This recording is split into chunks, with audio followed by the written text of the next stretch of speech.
Hello dear students, welcome to my channel Saddam's class. So আজি আমি সপ্তম শ্রেণীর 7B অনুশীলনীটো আরম্ভ করিম। তার আগতে কিছু আমি ডিসকাস করিলাম সমানুপাত কি, ক্রমিক সমানুপাত কি, এইবিলাক ডিসকাস করিলাম। তো স্টুডেন্টস দেখা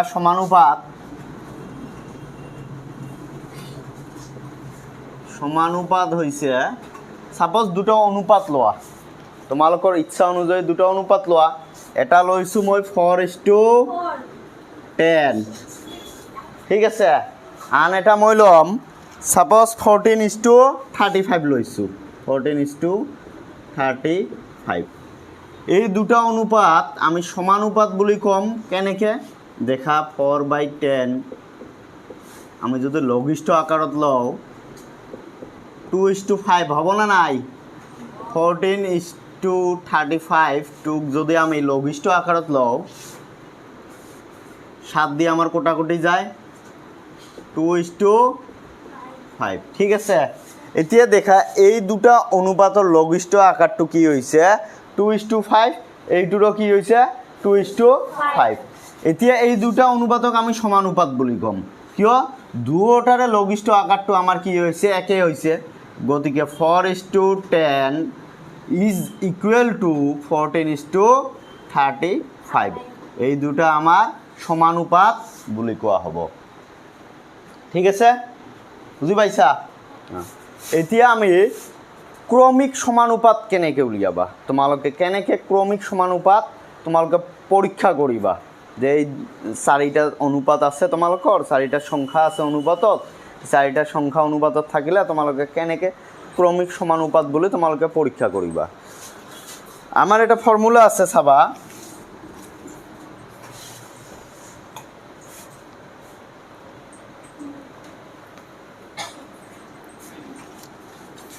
সাপোজ চাৰিটা মই ৰাশি লৈছোঁ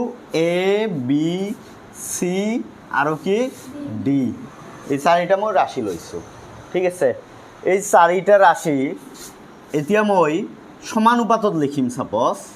সমানুপাতত লিখিলে A:B is equal to C:D, এইটো সমানুপাতত হ'ল, হয় না নাই? এতিয়া এই চাৰিটা ৰাশি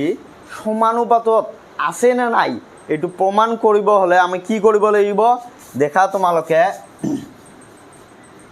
এই ৰাশিটো, ইয়াৰ প্ৰথম ৰাশিটো আৰু ইয়াৰ শেষৰ ৰাশিটো, এইটো প্ৰান্তীয় ৰাশি বুলি ক'ব বা প্ৰান্তীয় পদ বুলি ক'ব। প্ৰান্তীয় পদ, এই প্ৰান্তীয় পদ দুটাৰ পূৰণফল মানে কি A:D ইজ ইকুৱেল টু মাধ্যপদ দুটাৰ পূৰণফল। মাধ্যপদ কোন দুটা আছে? B আৰু C। এই B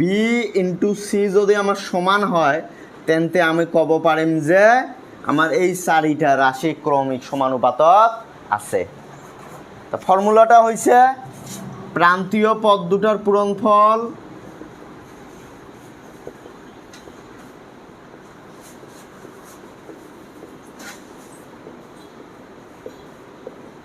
সমান সমান কি মাধ্য পদ দুটাৰ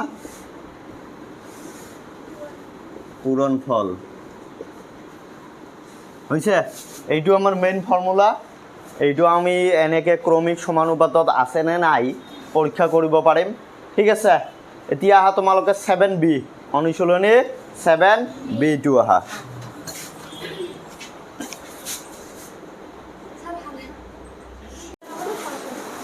তো ষ্টুডেণ্টছ দেখা আজি আমি অসম জাতীয় বিদ্যালয়ৰ যি সপ্তম শ্ৰেণীৰ কিতাপখন আছে তাৰে অনুশীলনী 7Bৰ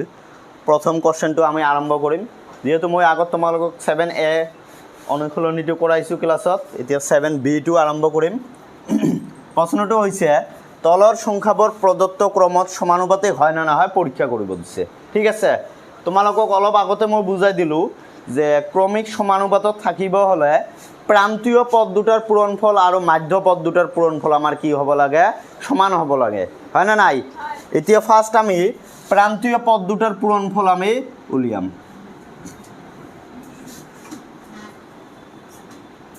প্ৰান্তীয় পদ দুটাৰ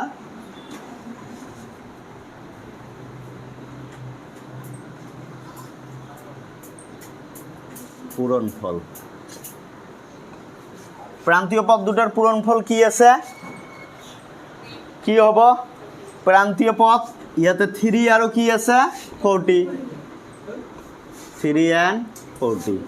কিমান হ'ব 120 এতিয়া আমি কি কৰিম মাধ্য পদ দুটাৰ পূরণফল উলিয়াম ঠিক আছে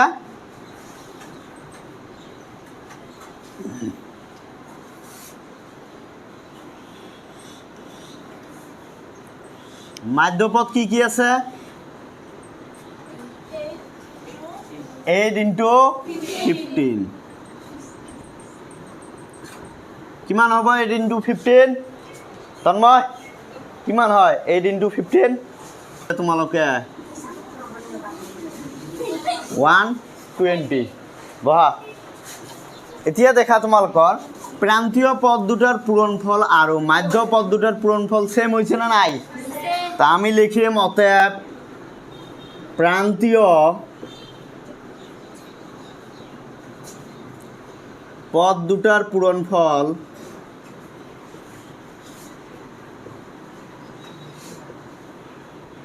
ইজ ইকুয়াল টু মাধ্য পদ দুটার পূরণফল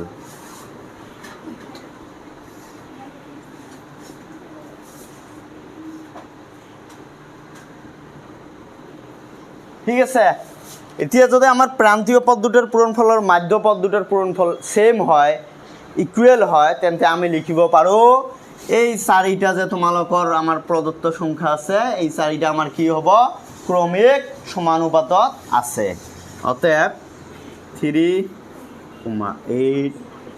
15 আৰু 40 ক্ৰমিক সমানুপাতত আছে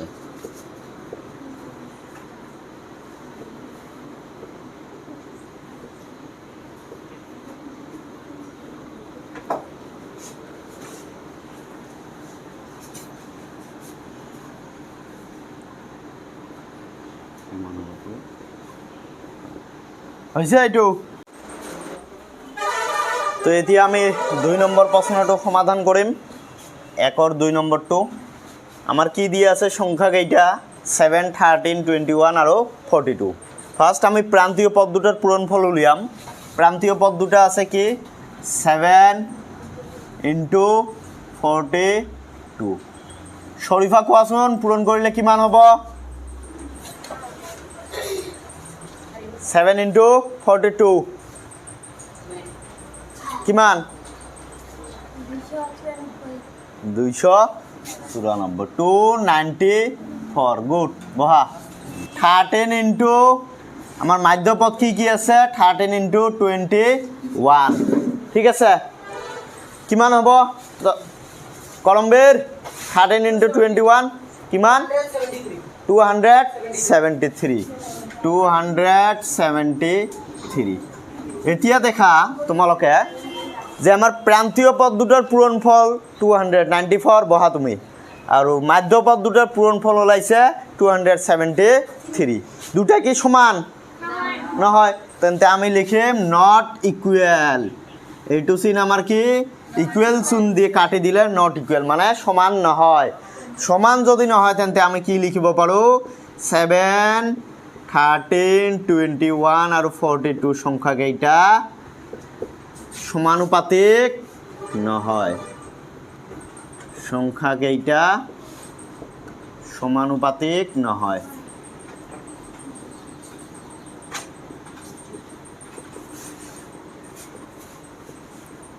হৈছে তুলি লোৱা হৈছে এতিয়া আমি 3 নম্বৰ প্ৰশ্নটো সমাধান কৰিম কি দিছে সংখ্যা চাৰিটা 20 45 8 আৰু 18 হয় না নাই প্ৰান্তীয় পদ দুটাৰ পূৰণফল আগত উলিয়াই লম কি হ'ব প্ৰান্তীয় পদ দুটা 20 আৰু কিমান 18 কিমান হয় নাজিবাল ৰশিদ 360 গুড বহা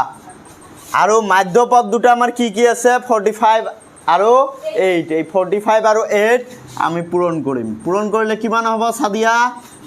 360 গুড 360 আমাৰ দেখা তোমালোকৰ বহা প্ৰান্তীয় পদ দুটাৰ পূৰণফল আমাৰ 360 উলিয়াইছোঁ আৰু মাধ্য পদ দুটাৰ পূৰণফল আমাৰ কিমান ওলাইছে 360 দুটা সমান হৈছে না নাই সমান যদি প্ৰান্তীয় পদ দুটাৰ পূৰণফল আৰু মাধ্য পদ দুটাৰ পূৰণফল যদি আমাৰ সমান হয় তেন্তে আমি কি লিখিব পাৰিম 20 45 8 18 সংখ্যা কেইটা কি হ'ব সমানুপাতিক হয় না নহয় সমানুপাতিক গুড উঠাই লোৱা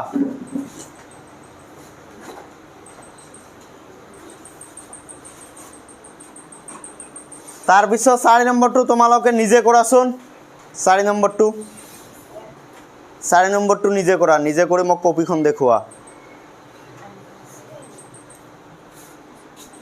সৰুবে খালি হাসে ৰৈ তো স্টুডেন্টস এতিয়া আমি 2 নম্বৰ প্ৰশ্নটো সমাধান কৰিম 2 নম্বৰ প্ৰশ্নটো অলপ তোমালোকৰ ডিফাৰেন্স আছে 1 নম্বৰতকৈ 1 নম্বৰত কৈছিল যে প্ৰদত্ত ক্ৰমত সমানুপাতিক হয় না নহয় এটো পৰীক্ষা কৰিব দিছে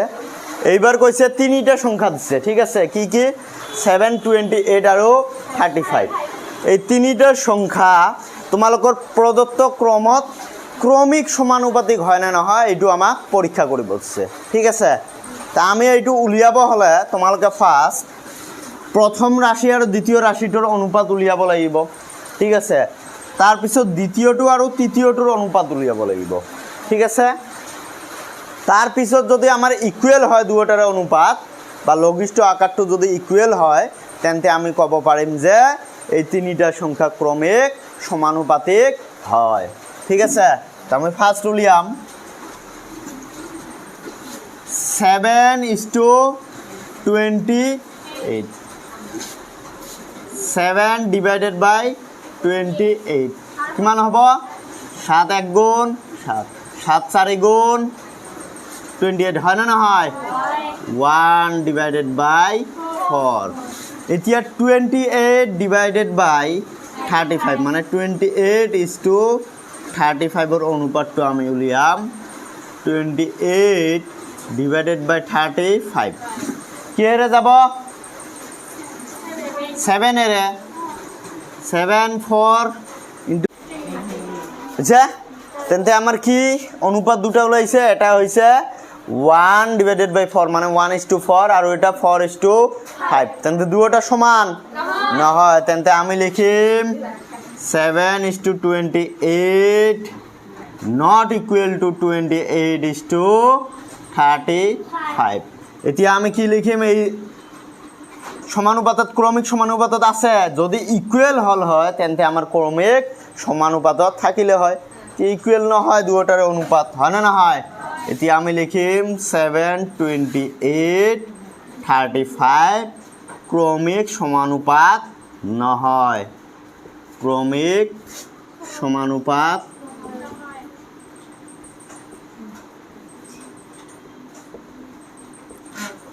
নহয় হইছে উঠাই লোৱা নেক্সট 2 নম্বৰটো তোমালোকে নিজে কৰাচোন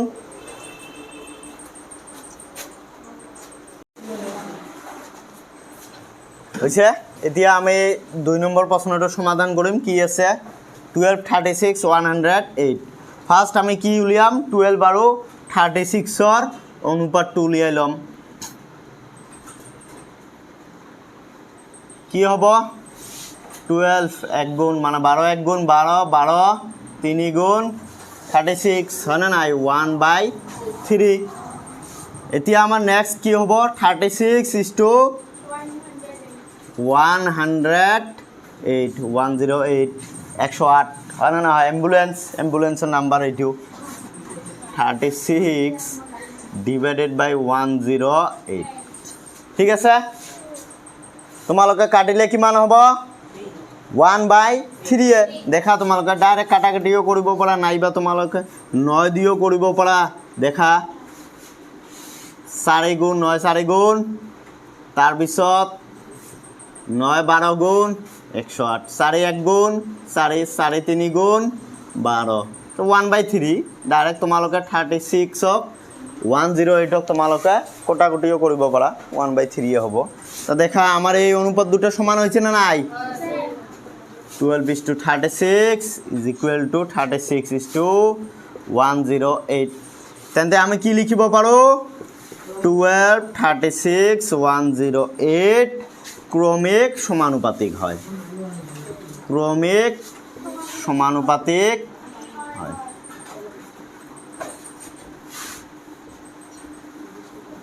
বা ক্ৰমিক সমানুপাতত আছে বুলি লিখিব পাৰা হৈছে এতিয়া 3 নম্বৰটো তোমালোকে কৰা হৈছে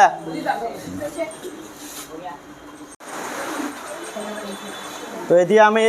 3 নম্বৰ প্ৰশ্নটোৰ সমাধান কৰিম কি আছে আমাৰ 3 নম্বৰত 81 সংখ্যা কেইটা আছে 9 আৰু 3 আছে 81:9 আগত কৰি লম 81 divided by 9 কিমান হ'ব 9 × 9 9 9 × 81 9/1 তাৰপিছত কি হ'ব 9:3 9:3 3 1 × 3 3 × 9 3 divided by 1 দুটাই আমাৰ যেহেতু অনুপাত দুটা বেলেগ বেলেগ ওলাইছে হয় না নাই লঘিষ্ঠ আকাৰটো তেন্তে আমি লিখিম 81:9 not equal কি 9:3 অতএব 81 9 আৰু 3 ক্ৰমিক সমানুপাতিক নহয়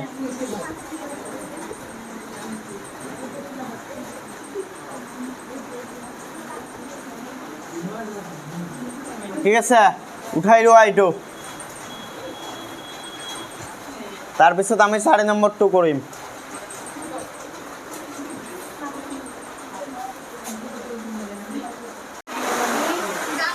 তো 4 নম্বৰটো তোমালোকৰ কাৰণে হোমৱৰ্ক থাকিলে ঠিক আছে ষ্টুডেণ্টছ তোমালোকৰ কাৰণে হোমৱৰ্ক 4 নম্বৰ ইয়াৰে তো আজিৰ ক্লাছটো এইখিনিতে আছিল এইখিনিতে আজিৰ ক্লাছটো শেষ পালে ঠিক আছে নেক্সট ক্লাছত আমি পিছৰখিনি আমি চাম পিছৰখিনি প্ৰশ্নখিনি সমাধান কৰিম